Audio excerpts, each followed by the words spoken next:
시청자 여러분 안녕하십니까? 출발 성공 투자 박민영입니다. 안녕하세요. 김수정입니다. 간밤 뉴욕 증시는 파월의 매파적인 발언 때문에 주요 증시 모두 다 하락으로 마감이 됐습니다. 테슬라 같은 경우에도 장중에 7% 가까운 급락세를 나타내기도 했고요. 우선은 파월의 입에서 3월에 금리 인하 없다라는 게 한 번 더 확인이 되면서 지수를 좀 끌어내린 것 같습니다. 하락에 여러 가지 이유가 좀 필요했던 것 같고요. 한동안은 PBR 관련한 종목들을 중심으로 엄청난 급등을 보인 시장에 과속을 좀 단속하고자 하는 흐름도 나타났습니다. 어떻게 바라봐야 될 것인지 그리고 저 PBR 종목과 고 PBR 종목들에 대한 전략 나눠서 챙겨가도록 하겠습니다.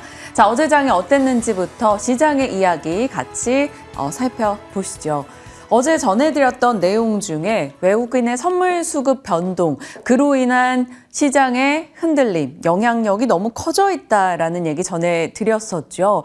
우리 시장이 크게 떨어질 때, 그리고 반등할 때, 떨어질 때, 반등할 때 그 모두 다 외국인의 선물 움직임이 극명하게 나타났었다라는 점을 살폈습니다.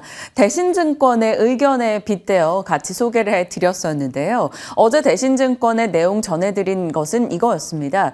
미국의 10년물 국채금리가 떨어질 때 외국인의 선물 누적 순매수가 올라가며 지수가 상승했다. 그렇다면 반대로도 생각할 수 있겠죠. 미국의 10년물 국채금리가 올라갈 때는 외국인의 선물 매도를 자극할 여지가 있고 그런 것을 감안해 봤을 때 어느 정도 시장에서는 수익 확정하려는 움직임이 나올 것으로 판단을 했었습니다. 그리고 1차 급등했던 저 PBR 종목들 매물 소화 과정이 필요하다라는 얘기도 같이 전해드렸는데 어제 장에는 아마 이 흐름이 고스란히 반영되지 않았나 싶습니다. 그전 거래일에 미국의 국채금리가 올라갔고 그것으로 인해서 심리 위축이 있었죠. 그리고 어제 선물 매도 움직임도 같이 포착이 됐었고요. 그런 가운데 저 PBR 종목군들 중에 일부는 차익 실현의 움직임이 나타나기도 했습니다. 어제장 같이 살펴보시죠.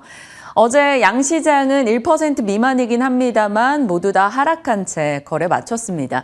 미국에서 강한 고용을 확인했고 국채금리가 상승했고 달러가 올라가면서 시장에 부담스러운 압박 요인이 됐죠. 그리고 저 PBR 종목들 일부 차익 실현의 움직임이 나타나면서 은행 금융권의 주가가 떨어졌습니다. 중화권장이 계속 부진했고요. 트럼프에 대한 시장의 부담도 커지네요. 왜냐하면 트럼프 측에서 계속 중국에 대한 관세를 더 올릴 거야 이런 목소리를 내고 있죠. 미국과 중국 사이에 껴있는 한국의 경제 상황으로 봤을 때는 미중 갈등 이슈는 상당히 좀 부담스러운 요소가 되기도 합니다. 그리고 아무래도 명절 전이다 보니까 조금 관망세도 같이 짙게 나타나고 있습니다. 어제 수급 보시면 현물 쪽에서는 외국인이 매수해주면서 그나마 장 후반에 낙폭을 제한하는 움직임이었죠. 외국인 선물 매도 물량이 나왔고 그것이 금융투자의 매도를 자극하는 움직임이었습니다. 이것을 두고 시장에서는 이렇게 해석합니다. 외국인의 시각은 단기적으로는 부정적이나 중장기적으로는 시장을 우호적으로 판단하고 있다라고요. 그리고 연기금과 투신에서 매수해 준 것은 그래도 긍정적이다라고 이야기되고 있습니다. 시장에 대한 흐름이었고요. 조금 더 자세히 들어가 볼게요. 어제장을 정리하는 한 판이 되겠습니다. 현대차가 어제 5% 상승했죠. 인도법인 성장 이야기 어제 전해드린 내용이고요. PBR 밴드 상단까지 기아차 대비 여유가 있다라는 겁니다. 기아 같은 경우는 어제 하락으로 거래 마쳤는데요. PBR 밴드 고점 부근에 도달하는 것에 대한 부담을 조금 느낀 것으로 파악이 됩니다. 그래도 대단했던 건 장중에 5%까지 밀렸다가 낙폭을 많이 줄였던 기아라는 거죠. 현대차는 질주하며 5%의 상승. 여전히 대형주에서 수급을 가장 우호적으로 받고 있는 종목입니다. 그리고 어제 이재용 회장 부당합병 등에 대한 1심 무죄 소식이 들려왔죠. 그러면서 삼성물산이 낙폭을 회복하고 상승으로 거래 마칩니다. 그러면서 다른 지주사에게도 같이 조금 힘을 실어줬어요. 초전도체 쪽이 LK99 검증 발표가 3월에 예정이 되어 있기 때문에 이 때문에 신성델타 그리고 CCS 등이 급등 흐름을 나타냈습니다. 다만 시간 외에서는 초전도체가 하락했으니까요. 참고하시고요. 2차 전지는 일부 엔캠의 힘으로 잘 버팁니다. 엔캠이 5% 상승하고 다른 종목들도 몇몇 강한 흐름을 보여주고 있는데 SK 아이테크놀로지 같은 경우는 11% 급락했다라는 점 좀 참고하시길 바랍니다. HLB그룹 여전히 괜찮고요. HD그룹도 어제 괜찮았습니다. 다만 HD 두산인프라코어는 여기에 상승에 동참하지 못했고요. 로봇주들도 강세였죠. 반면에 반도체 쪽에서는 소부장 종목군들 계속 부진하네요. 코덱스 반도체 1월 고점 대비 8% 밀렸고요. 서울 반도체 소부장 ETF도 고점 대비 11%나 떨어져 있습니다. 자, ELS 불안감이 다시 좀 거론이 되고 오른 것에 대한 차익 실현으로 인해 KB금융과 신한지주가 많이 밀렸고요. 하나금융이나 기업은행, 우리금융은 그나마 비교적 잘 버텼다 평가를 받고 있습니다.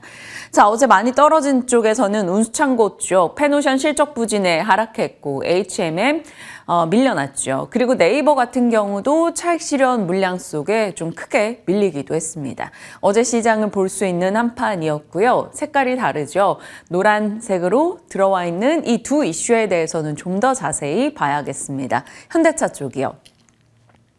한국 기업 커버넌스 포럼에서 기업 밸류업 프로그램을 적용했을 때, 시뮬레이션을 돌려봤을 때 어떤 결과가 나올까에 대한 이야기를 꺼냈습니다. 일정으로 어제 전해드린 내용인데 그 내용이 구체적으로 전달이 됐죠. 삼성전자는 이 밸류업 프로그램을 가동시켰을 때 13만 원에 도달할 수 있다라고 봤고요. 현대차는 어제 종가 기준 현대차가 23만 8천 원, 근데 밸류업을 돌렸을 경우 50만 원이 될 것으로 전망하고 있습니다. 그 내용이 무엇일까요? 현대차를 좀 살펴본다면 현금식 구조 중에 8조를 투입해서 우선주를 매입 소각했을 경우, 그리고 삼성동 부지를 매각해서 그 돈을 미래 모빌리티에 10조 투자를 할 경우, 현대건설과 KT의 지분을 매각해서 주주 환원에 사용한다면 등등의 내용을 잘 돌렸을 경우 주가가 50만 원 갈 것이다 라는 겁니다. 삼성전자도 마찬가지예요. 갖고 있는 현금 중에 50조를 투입해서 우선주를 매입하고 20조는 즉시 소각해서 주주 환원에 사용하고 앞으로 순이익을 주주 환원에 약속할 것이다. 뭐 이런 내용이 기업 밸류업 프로그램을 가동한다면 주가가 이렇게 올라간다라는 겁니다. 그런 맥락에서 LG화학이나 KB금융에 대해서도 얘기를 꺼내놨고요. 자, 뭐뭐 한다면이라는 가정은 있으나 어찌됐건 이런 현대차 이슈에 대해서 조금 민감하게 어제는 시장이 더 반응을 해주지 않았나라는 생각은 듭니다. 다만 뭐뭐 한다면이라는 가정이라는 점은 봐야겠죠. 분명히 이런 뉴스 등이 좋게 우호적으로 작용할 여지가 있으나 아직까지는 한다면이라는 점을 참고해 보시길 바랍니다. 자, 어제 현대차 주가에 좀 더 이제 긍정적인 영향을 준 건 아마 이 내용이 아닐까 싶어요. 어제 인도법인에 대한 얘기를 좀 전해드렸었는데 로이터에서 현대차가 인도법인 상장을 준비하고 있다라는 소식통을 인용한 보도를 내기도 했습니다. 현대차 인도법인 가치는 한 이 정도로 평가받고 있다는데 그렇다면 현대차가 100% 소유 중이기 때문에 이것을 상장했을 경우 어느 정도의 돈을 조달하게 될 것이고 이 인도 시장은 몹시나 큰 시장인데 그 시장에서 두 번째로 큰 자동차 판매사인 현대차 입지를 좀 달리 봐야 된다. 지금 현대차의 가치를 재평가해야 된다라는 분석 등이 나왔습니다. 그러면서 여러 가지 이슈가 맞물려서 어제 현대차의 주가가 더 갈 수 있었던 게 되겠죠.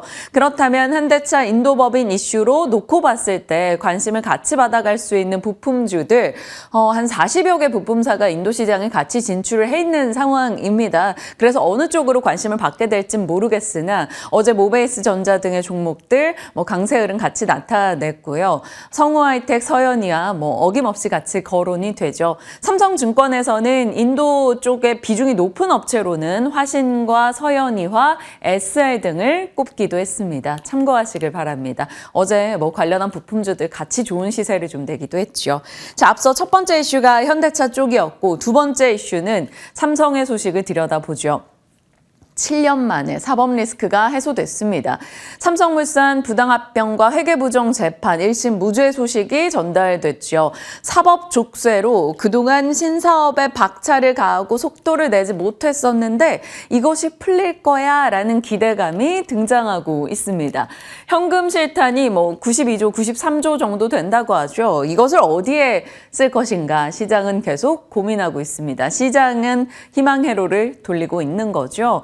7년 만에 조단위 M&A가 좀 터지지 않을까라는 기대인데요. 그럼 M&A 후보처들을 생각해 본다면 AI 로봇, 파운드리, 전장, 6G, 바이오, 신기술 하면 전고체 쪽을 추려볼 수 있겠습니다. 6G 쪽이라면 관련한 시장의 관심 종목들, 로봇이라면 이렇게, 전고체라면 이렇게 정리가 가능하겠습니다.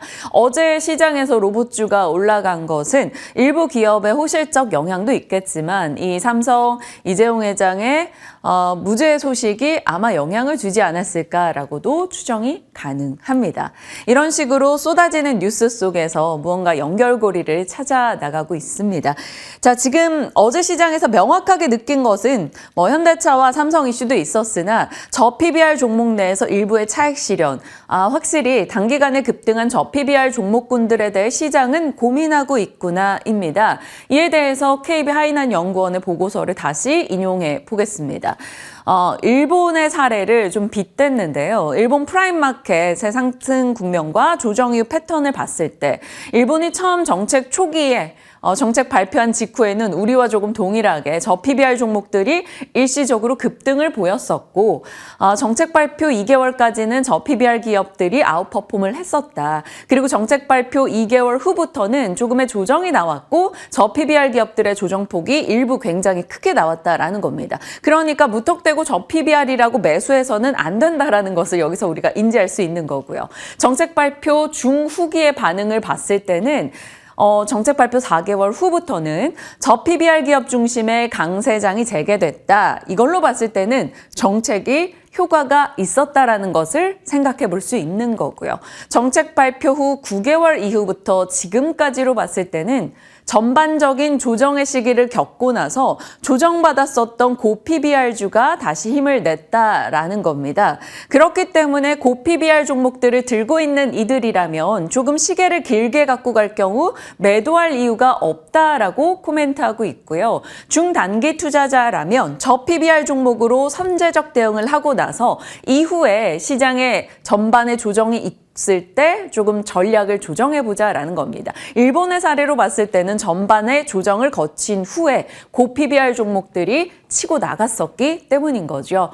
사례를 좀 잘 참고해서 저 PBR 종목과 고 PBR 종목에 대해서 어떤 타이밍인지 잘 봐야겠습니다. 물론 일본보다 한국 시장의 특성은 좀 더 이 속도가 빠른 느낌은 좀 듭니다. 왜냐하면 정책 발표 2개월까지 저 PBR 기업의 아웃퍼폼인데 우리는 지금 한 달도 채 되지 않아서 저 PBR 기업들이 굉장히 강하게 아웃퍼폼을 보이고 있다라는 거죠. 그래서 이 속도는 조금씩 빨라질 테니 시장을 보시면서 좀 기민하게 대응해 볼 필요도 있겠습니다. 뉴욕장입니다. 3대 지수 모두 떨어진 채 거래를 마쳤어요. 파월이 CBS에서 금리 인하 3월 지나야 될 거다. 그러니까 3월 인하 기대를 이렇게 들여 밟아줬습니다. 한 번 더 들여 밟히면서 국채금리가 올라갔죠. 거기다가 JP모건 혹은 미니애폴리스 여는 총재가 인하 서두를 필요 없다라고 느긋한 모습을 보여줬고요. 여기에 뒷받침이라도 하듯 발표되는 지표들은 좋습니다. 굳이 인하를 할 이유가 전혀 없이 나타나면서 국채금리가 상승하는 모습이었죠. 그러다 보니까 시장에는 이슈보다는 실적 시즌이기도 해서 국채금리가 올랐고 지수는 빠졌다. 그러면 개별 특징주는 어떻게 될까? 이런 분위기가 형성이 됐습니다. 그래서 특징주로만 헤드라인과 특징주로만 좀 정리를 해봤는데요. 에스티로더가 실적은 YOY 기준으로 감소했으나 컨센은 좀 상회했습니다. 거기다 직원을 꽤 많이 감원한다. 한마디로 비용 관리하겠다라는 거고요. 이 소식에 12% 급등 흐름을 나타냈죠. 온세미컨덕터 전력반도체 기업이죠. 매출은 감소했는데도 불구하고 4분기 1분기 실적 EPS 기준 예상을 상회했습니다. 그래서 9% 급등했고요. 캐터필러 산업재 대표 주자인데 실적이 괜찮았어요. CEO가 지난해 역사상 최고의 한 해였다라고 코멘트하기도 했습니다. 장 초 대비 상승분을 조금 반납하긴 했으나 그래도 2% 상승이었습니다. 엔비디아는 또 강합니다. 골드만삭스에서 목표가를 상향 조정했어요. $800를 외쳤습니다.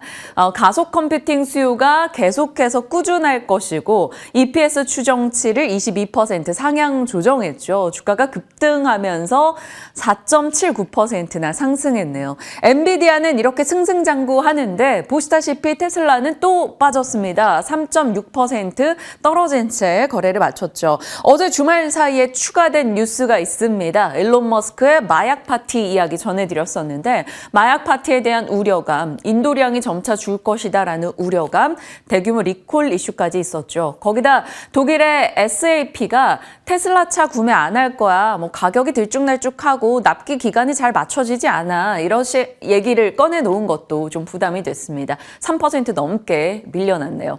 일라이릴리는 5% 이상 급등을 보였습니다. 젯바운드 3세대 치료제죠. 젯바운드가 고혈압에도 효과가 있다. 거의 만병통치약입니다. 뇌에도 있고 염증에도 있고 고혈압도 되고 GLP-1에 대한 이제 효능이 굉장히 좋다라는 얘기가 계속해서 좀 더해지고 있네요. 여러 가지 호재성 이슈로 일라이릴리 5%, 노보노디스크도 비만약 제조시설 3곳 인수 소식이 있었는데 그럼에도 불구하고 비용이 많이 들m에도 불구하고 그로 인한 시너지를 기대하며 주가가 오르기도 했습니다. 자, 특징주가 굉장히 많았던 뉴욕장이었습니다. 자, 연결고리로 조금 봤을 때는요. 애플이 그래도 괜찮았습니다. 뱅크 오브 아메리카에서 비전 프로 몰입감이 꽤 괜찮다. 엄청난 건 아니지만 그래도 실적에 좀 보탬이 될 거야 라는 얘기가 나왔습니다. 비전 프로로 생각해 본다면 IT 부품, 캐터필러를 생각하면 건설 기계 쪽 영향을 받겠죠. 일라이릴리는 비만 치료제, 젯바운드 얘기가 계속 나오고 있고요. 온세미컨덕터는 전력 반도체입니다. 반면에 빠진 쪽 본다면 뉴욕 커뮤니티 뱅크오프, 피치가 이제 은행 등급을 하향했다라는 소식에 10% 급락하는 모습도 나타났네요. 뭐 딱 기억을 해본다라고 한다면 애플, 엔비디아 그리고 일라이릴리 쪽 시세 좋았고 테슬라가 빠졌다. 요 정도 체크가 가능하겠습니다. 자, 뉴욕장 분위기였고요. 시간 외에서 NXP 세미콘덕터가 실적을 내놨습니다. 대표적인 차량용 반도체 기업 중 하나이죠. 실적이 예상보다 괜찮게 나왔습니다. 그러면 또 차량용 반도체에 대해서 생각을 해봤을 때 인피니언, NXP, 르네사스 등의 차량용 반도체 세계적인 기업들이 있고 국내에서는 차량용 반도체 업체들 요 정도로 추려갈 수가 있겠죠. 최근에는 이런 쪽 종목들의 시세가 그리 좋았던 건 아니어서 어떻게 좀 영향을 받을지는 모르겠으나 우선은 체크를 해두도록 하겠습니다. 인피니언과 NXP 같은 경우는 뉴욕장에서 모두 다 장중에도 주가 흐름이 좋았고요. NXP는 시간 외에서도 강세 흐름을 띠기도 했습니다. 자, 실적과 명절 대기하고 있는 이번 주 일정인데 어제 지나갔고 이제 오늘부터는 대만장은 휴장에 들어가죠. 일라이릴리, 포드 등의 실적 앞두고 있고요. 제주항공, 한섬, 신세계인터, 하나투어 등이 오늘 실적을 내놓을 겁니다. 그리고 내일은 에코프로 그룹주도 나온다라는 점 염두에 두시길 바랍니다. 자, 새벽신문 대신 약간 연결고리로 바꿨습니다. 제목이 조금 바뀌었으면 한다라는 의견 등이 있어가지고 참고를 했습니다. 삼성전자와 LG전자가 스마트 TV에서 AI 비서를 사용 못하게 됐다라는 소식이 들려옵니다. 그래서 자체 생태계 구축에 조금 박차를 가할 것으로 본다면 AI 소프트웨어 쪽 우선은 체크를 해둬야겠다 싶어서 넣어놨고요. 앞서 말씀드린 내용의 요약 정리입니다. 이재용 회장의 무죄 소식, M&A 박차를 가했을 경우 후보군 말씀드렸고 캐터필러 쪽 호실적, 그렇다면 해인이나 두산 밥캣, 진성 TC, HD현대건설 기계 등등이 영향권에 들어갈 수 있을 겁니다. 온세미컨덕터도 예상 상회 실적, 전력 반도체, NXP 세미컨덕터 호실적은 차량용 반도체 각각 나눠 가시고요. 지금 이들 이슈로 이 종목이 반드시 오릅니다라는 게 아니고요. 시장에서 반응을 보인다면 이런 이슈였구나라고 보시는 분들이라면 대응할 때 시간을 좀 더 줄여드리고자 이렇게 뉴스와 자료를 준비하는 것이기 때문에 그 점 참고하셔서 살펴주시길 바랍니다. 자, 시간의 흐름 보신다면 교육 쪽이 괜찮았어요. 내년도 적용할 의대 입학 정원 확대 규모 발표 하루 전이었기 때문에 어제 이게 좀 움직였고요. 큐라클은 시간에 강세 흐름이 있었는데 이 뉴스가 조금 계속 나오고 있으니까 큐라클 보유자분들은 그 뉴스 진행 여부를 좀 체크하시길 바랍니다. 세방전지 호실적의 주가 반응이 있었고요. HLB그룹주는 계속 가네요. NKMX 시간에서 거의 하한가 부근 같습니다. 단기 과열 종목 지정 예고 서현이화가 여기 들어가 있습니다. 2% 시간외에서 빠졌다라는 점 참고하시길 바랍니다. 자, 여러 뉴스 들여다봤고요. 이제 또 앞으로 우리가 어떤 섹터를 눈여겨보면 좋을지에 대해서 고민해 보겠습니다. 오늘 또 비만 치료제 얘기해 주신다고요? 네, 맞습니다. 시장의 수급이 최근에 저PBR주로 많이 몰리면서 소외가 됐었던 혹은 잊혀졌던 섹터가 있는 것 같습니다. 하지만 간밤에 미국장에서도 보셨듯이 노보노디스크나 일라이릴리 같은 종목들은 계속해서 신고가 랠리 기록하고 있는데요. 그러한 부분들 다시 짚어보도록 하겠습니다. 자, 먼저 비만 치료제 관련주 하기 전에 의료 AI 한 판만 보고 가도록 하겠습니다. 어제 또 실적이 나왔기 때문인데요. 의료 AI 관련주 잊으신 건 아니죠. 지금 작년에 이렇게 대표적인 종목들이 많이 올랐었어요. JLK나 뷰노 같은 경우에는 500%가 넘게 올랐었고요. 루닛은 400% 이상, 딥노이드, 셀바스 AI 등등의 종목들 정말 강했습니다. 하지만 올해 들어서는 주가 흐름이 좋지 않은 상황이에요. 두 자릿수 하락률을 나타내는 종목들이 대거 있습니다. 하지만 뷰노 같은 경우에 작년 매출이 전년 동기 대비해서 60% 늘어나면서 처음으로 100억 원을 달성을 했습니다. 처음으로 이렇게 100억 원을 넘어서면서 역대 최고 실적을 기록했고요. 여기에 기여를 했던 건 바로 심정지 예측기기라고 볼 수 있는 뷰노메드 딥카스입니다. 빠르게 성장하고 있고 올해도 성장에 대한 전망들 나오고 있습니다. 올해는 미국 시장의 진출 속도를 좀 더 높일 것으로 보이고요. 뷰노메드 딥브레인이 공식 출시를 앞두고 있는 상황입니다. 반면에 딥노이드 같은 경우에는 작년의 매출이 전년 동기 대비해서는 50% 정도 감소한 것으로 나타났습니다. 그리고 영업 손실을 아직까지 좀 기록하고 있거든요. 이런 의료 AI 관련주들 보시면 사실 성장성에 대해서는 우리가 의문을 품지 않아도 되겠지만 아직까지는 적자 기업들이 좀 많습니다. 루닛 같은 경우에도 2025년에 흑자 전환의 달성의 해로 목표를 삼고 있는 상황이고요. 그리고 루닛은 지금 여러 가지 또 다양한 새로운 먹거리를 찾고 있는 것 같아요. 의료 AI 업계 최초로 인터넷 은행인 유뱅크 컨소시엄에 참여한다라는 내용의 기사가 어제 전해지기도 했습니다. 이게 또 새로운 하나의 모멘텀이 될 수 있을지까지 꾸준히 지켜볼 필요는 있어 보입니다. 의료 AI 관련주에 대해서 잠시 후에 전략 챙겨보겠고요. 오늘은 비만 치료제 시장에 대해서 다시 얘기 나눠보겠습니다. 글로벌 비만 치료제 시장은 앞으로 쭉 성장할 것으로 기대가 되고 있죠. 2023년에는 8조 원 정도였는데 2032년에는 134조 원까지 그 규모가 커질 것으로 예상이 나오고 있습니다. 올해도 세계는 다이어트 열풍입니다. 관련주에 대해서는 꾸준히 시장에 관심이 몰리고 있고요. 노보노디스크의 임상 결과를 봤을 때 위고비를 사용했던 뇌졸중이나 이 심근경색 발생률도 같이 감소했다라는 게 확인이 되고 있습니다. 그래서 미래에셋증권에서는 비만 치료제 영역에서도 올해는 다양한 연구 개발의 모멘텀이 발생할 수 있다라는 얘기를 하고 있고요. 이 노보노디스크와 일라이릴리 같은 경우에는 앞서 얘기 드렸지만 사상 최고가 랠리 이어갑니다. 1년 동안 주가 흐름 보시면 노보노디스크는 74%나 올랐고요. 일라이릴리는 100%가 넘는 상승률을 나타내고 있습니다. 노보노디스크는 실적도 좋았습니다.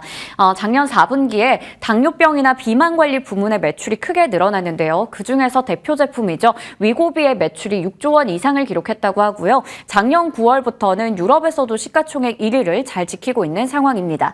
일라이릴리 같은 경우에도 마찬가지로 비만 치료제인 마운자로 쪽에서 매출이 좀 많이 늘어난 것으로 나타나고 있습니다.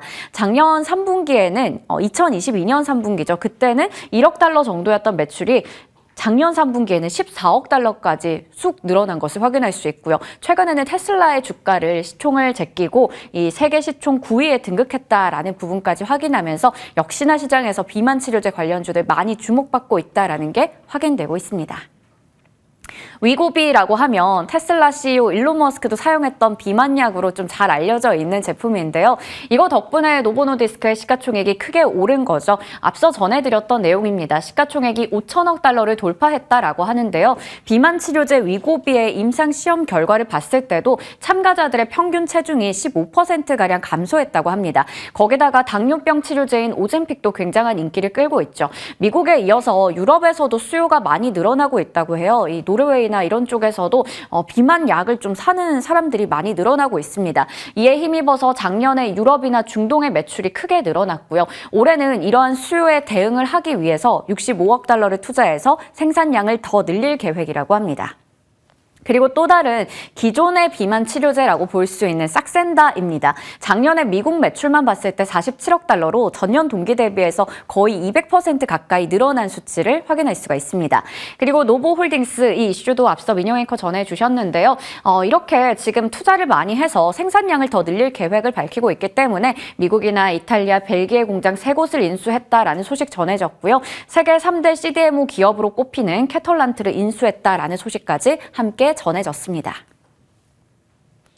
하지만 일각에서는 이들의 기업들 주가가 앞으로 더 많이 오를 수 있을까에 대해서 좀 의문을 제기하고 있더라고요. 워낙에 단기간에 주가가 많이 올랐기 때문인데요. 여기에 대해서 몇 가지 이제 위협이 되는 이유들이 있습니다. 미국의 머크나 영국의 아스트라제네카도 비만 치료제 개발에 이제 박차를 가하고 있기 때문에 이게 하나의 위협이 될 수 있고 가격 경쟁이 심화된다면 수익성 악화까지 이어질 수 있다라는 리스크가 있고요. 제약사들은 지금 경쟁적으로 R&D 투자 비용을 많이 늘리고 있기 때문에 재무구조상으로 봤을 때 이게 또 안 좋은 영향을 줄 수 있다라는 얘기도 나옵니다. 실제로 일라일릴리 같은 경우에는 연구개발 비용 많이 늘린 것으로 확인되고 있고요. 노보노디스크도 작년에도 비만 치료제 기업들 인수를 했었고 이 새로운 비만약 관련 후보 물질을 사들이는데 돈을 많이 쓰고 있는 상황입니다.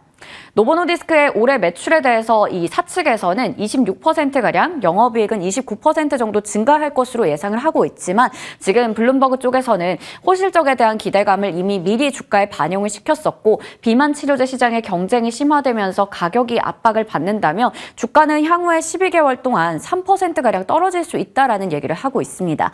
제프리스 쪽에서도 최하위 선호 종목으로 노보노디스크를 골랐고요. 반면에 제프리스에서 일라일릴리에 대해서는 목표 주가를 올려잡는 리포트 나오면서 오늘 주가는 일라일릴리가 강하게 반응을 했습니다.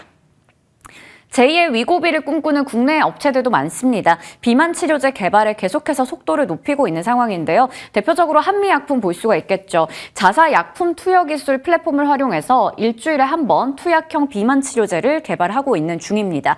GLP-1 작용제 국내 임상 3상 진행 중이고요. 가장 대표적인 종목이다라고 볼 수가 있겠습니다. 그리고 일동제약 같은 경우에는 지금 임상 1상 단계인데 다른 기업들 대비해서는 좀 늦게 시작했다라는 부분 체크가 가능합니다. 하고 LG화학 같은 경우에도 비만 치료제 후보 물질 관련해서 해외 기업에 수출을 한 이력이 있습니다. 대원제약도 지금 국내 바이오 기업인 라파스와 함께 위고비가 이제 투약 형태인데 패치 형태로 개발하는 것들 또 얘기가 나오고 있고 동아 ST 같은 경우에도 우리가 비만 치료제 관련주로 펩트론까지 잘 체크를 해봤던 종목이기도 하죠. 이들 기업들도 작년에 같이 참 많이 올랐었는데 올해는 좀 잊혀진 걸까요? 투자 전략들 챙겨보도록 하겠습니다. 증권가에서는 한미약품에 대해서 그래도 긍정적인 시각을 유지하고 있더라고요. 투자 의견도 여전히 매수를 제시하고 있고 목표 주가도 이렇게 다 유지를 하고 있었습니다. 국내 3상 임상을 진행하고 있는 에페글라나타이드 가격 경쟁력을 낮춰서 이 국내에서도 점유율 확보를 좀 기대할 수 있다라는 부분이 되겠고 비만 치료제 관련해서 여러 가지 파이프라인들을 갖추고 있는 상황입니다. 해외에서 신규 시장을 확대한다라는 것도 긍정적으로 볼 수가 있겠죠. 올해 일본이나 중국, 동남아까지 신규 시장들 공략을 강화한다면 이 원료 의약품 수출도 늘어날 것으로 기대되고 있습니다. 그리고 4분기에 실적도 좋았습니다. 이렇게 영업이익 같은 경우 전년 동기 대비해서 80%가 넘는 상승률을 보여주기도 했죠. 올해도 마찬가지로 실적이 좋을 거다라는 얘기가 나오고 있지만 최근에 이 워낙에 경영권 분쟁 관련해서 본업이 아니라 다른 이슈로 주가 변동성도 있기 때문에 그 부분도 같이 좀 체크를 해볼 필요는 있어 보입니다. 미국에서도 일라일릴리와 노보노디스크가 굉장히 강한 시세를 보여주면서 사상 최고치 랠리 이어가고 있는데요. 올해 목표도 변함없이 세계는 비만 정복에 관심이 많은 것 같습니다. 여기서 매수 기회를 노려볼 수 있는 국내 기업들 있는지 잠시 후에 전략 챙겨보겠습니다. 다음은 더보기입니다. 13년 만에 돌아온 테마라고 적어봤는데요. 워낙에 정책적인 모멘텀 많이 타는 쪽이기도 한데 이게 단기적인 투자로 봐야 될지 지속이 가능한지가 좀 궁금해집니다. 정부 정책이나 총선의 공약을 얻고 지금 주가가 많이 올라가는 게 저출생 관련주 그리고 교육주가 될 텐데요. 지금 정부에서도 관련한 예산을 많이 편성한 것도 있고 어제장에서도 삼성출판사가 17% 가까이 올랐고요. 꿈비 같은 종목들 강했습니다. 올해 들어서 아가방 컴퍼니는 40% 넘게 삼성출판사 20% 넘는 상승률 기록하고 있고요. 어제 저희 시간에 교육주 유창희 대표님 얘기해 주셨는데 메가MD부터 해서 이런 종목들도 함께 올라갔습니다. 다 같이 묶어서 단기적으로 봐야 할지 아니면 지속 가능한 테마가 될 수 있을지까지 진만쌤에게 여쭤보겠습니다. 시장의 각 섹터를 둘러싼 뉴스 등을 정리해서 전해드렸습니다. 이제 대응에 대한 영역은 진만쌤과 전략으로 이어가겠습니다.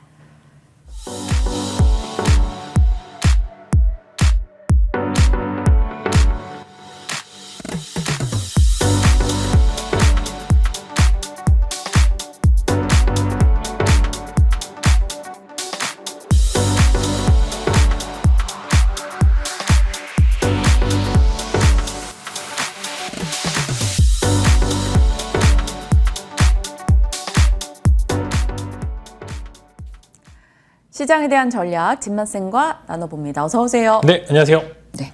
어제 시장은 최근 시장 대비했을 때는 좀 잠잠했습니다. 1% 정도 빠지긴 했습니다만 단기간에 이렇게 드라마틱하게 급등하는 종목들도 있었고 대형주 중심의 시세가 났었기 때문에 어느 정도 쉴 거라는 생각들은 많이 하셨을 것 같아요. 다만 어제장을 보면서 재미없다 이렇게 생각하신 분들이 있을 것 같은데 시장 어떻게 전략 세우십니까? 네, 어제가 정말 재미없었던 것 같아요. 이제 어제 거래량 많이 붙은 기업들을 보시게 되면은 특정 섹터가 두급을 좀 많이 받아서 그래도 이제 하루 주도주가 있었다라는 이제 그런 이야기를 해드리고 싶었는데 사실 이제 어제는 주도주가 좀 부재했습니다. 저 PBR 관련주도 사실상 이제 좀 개별적인 모멘텀 따라서 다르게 움직였기 때문에 사실 저 PBR 관련주도 사실 개별주적인 모멘텀을 보여주었다 이렇게 말씀을 드리고 싶어요. 사실 코스닥 쪽에서는 좀 심했습니다. 코스닥은 사실 수급을 거의 못 받고 외국인들의 잠깐의 매도만 나와도 좀 지수가 휘청휘청거린 만큼 사실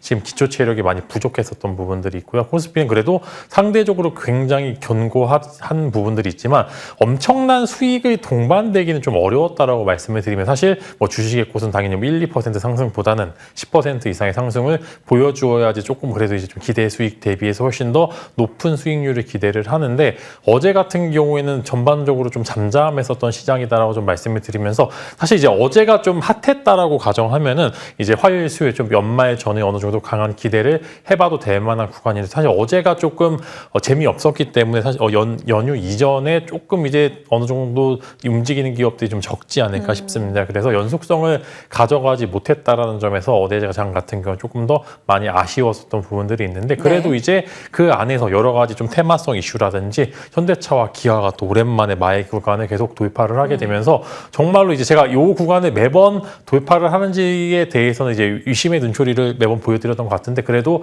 잘 돌파를 했기 때문에 또 하나의 모멘텀이 된 것으로 좀 생각이 되고 있기 때문에 그 시장 안에서 충분히 먹거리는 많이 존재를 한다라고 말씀을 드리려고 하고요. 네. 여전히 조금 기업 관심 가져가는 섹터는 있고 그 안에 짤막짤막하게나마 연휴 이전에 수익 볼 수 있을 만한 기업 섹터는 존재한다.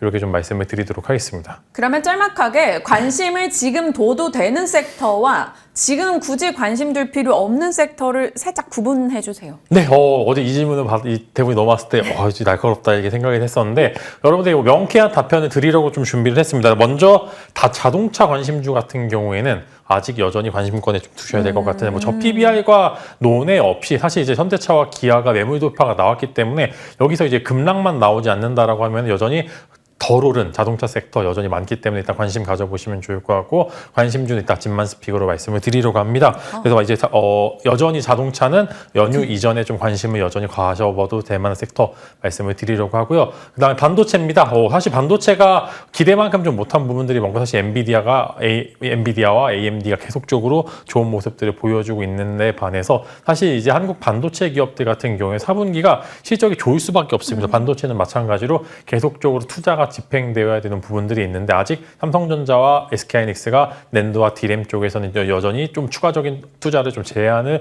하고 있기 때문에 역대 최고 실적이 아니라 오히려 실적이 얼마만큼 개선되는지 여부에 따라서 조금 개별적인 모멘텀 있는 기업들이 좀 많을 것으로 전망이 되는데 네. 그럼에도 영업이익 자체는 작아질 수가 있는 기업들이 많은데 매출이 증가해든 그런 기업들 위주로 좀 보시면 좋을 것 같고요. 제가 여전히 관심권에 두고 있는 이스페타시스나 하나마이크론 같은 경우에는 뭐 밀림에 그렇게 두려워할 필요는 없다라고 생각이 되고 결국에 올 사이클을 좀 기대하면서 좀 가만히 좀 있거나 아니면 조금 신규 매수라든지 추가 매수하는 그런 시간으로 좀 삼아 보시면 좋을 것 같습니다. 그래서 자동차와 반도체 같은 경우에는 여전히 추가적인 시세가 가능하고 이제 반도체 같은 경우에는 당연히 이제 좀 하단부에서 추가적인 시세는 충분히 나올 것 같다 이렇게 말씀을 드리면서 네. 관심 가져도 될 만한 섹터라고 말씀을 드리려고 하고요.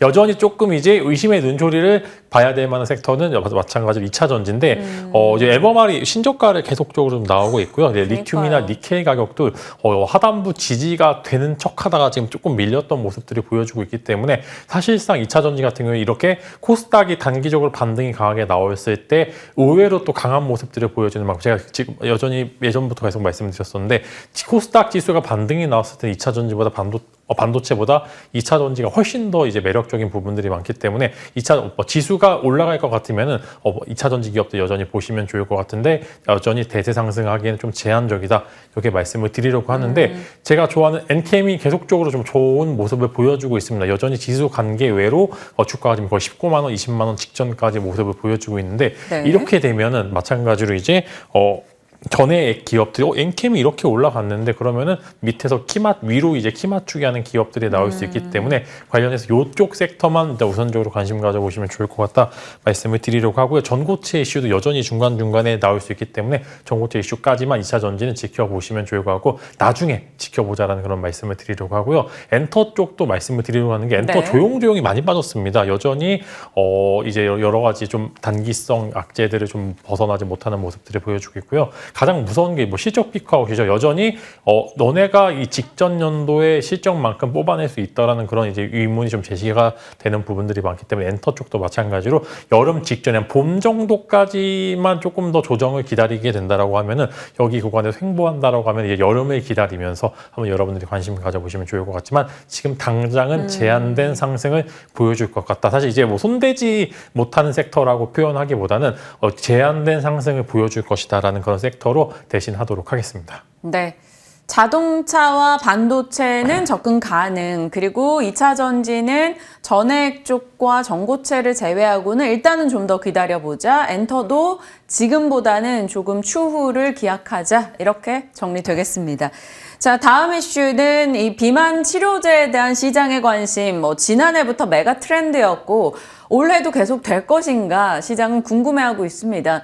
노보노디스크 1111 시총이 600조, 700조 이러니까 더 갈까? 거기에 대한 부담 등은 좀 느끼는 것 같은데 비만 치료제 시장의 침투율로 보면 아직 제대로 시작도 안 했단 말이죠.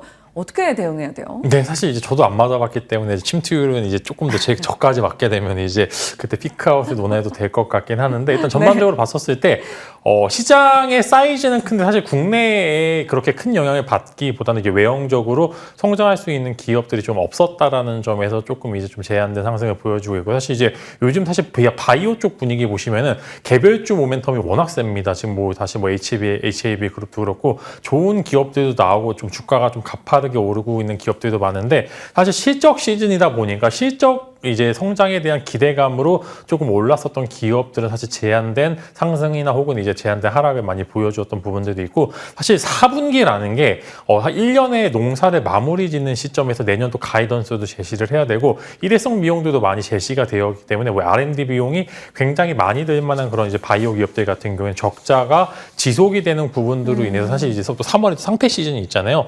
그런 부분들 때문에 사실 이제 좀 어느 정도 제한된 상승을 보여주거나 좀 하락이 깊어지는 좀 모습들을 보여준 경우도 많았는데, 결국에는 이제 바이오 같은 경우에는 실적 시즌에 매번 약했고 이제 실적 시즌 이후에 나오는 여러 가지 재료성 이슈나 혹은 기대감들로 인한 많은 상승을 보여주고 있기 때문에 지금은 사실 굉장히 좀 긍정의 포인트로 접근이 가능하다 말씀을 드리면서, 이제 뭐 의료 AI도 그렇고 금리 인하에 대한 여러 가지 기대감이 반영이 되면서 조금 이제 주가가 상승했다가 금리 인하에 대한 여러 가지 기대감들이 빠지면서 주가가 많이 하락을 했는데, 결국에는 어제 파월 의장의 발언도 그렇고 결국에 올 거기 때문에 그 올만한 그런 시점을 잘 기다리면서 네. 얼마든지 상승을 불러일으키실 수 있을 만한 여러 가지 자리에 위치이다. 사실 기술적인 부분들을 봤었을 때 빠질 만큼 빠졌기 때문에 여러 가지 비만 당뇨 치료제 혹은 이제 의료 AI 쪽도 마찬가지로 좀 긍정의 시각을 제시를 드리면서, 사실 많이 물려 계신 분들이 되게 많을 겁니다. 뷰노나 뭐 이제 이런 이제 루니 뭐 JIK 같은 의료 AI 쪽 많이 물려들 계실 것 같은데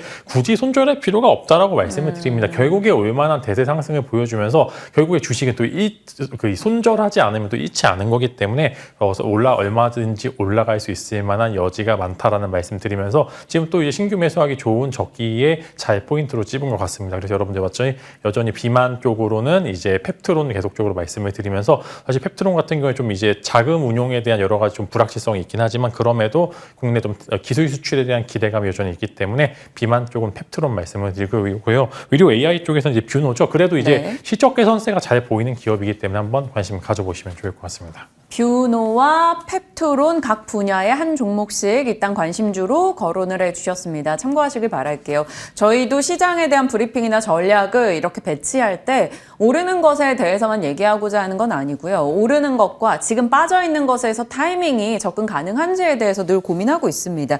참고해 주시길 바라고요. 이제 집만 스픽으로 갈 텐데 앞서 예고해 주셨죠. 자동차 쪽에서 눈여겨볼 만한 종목.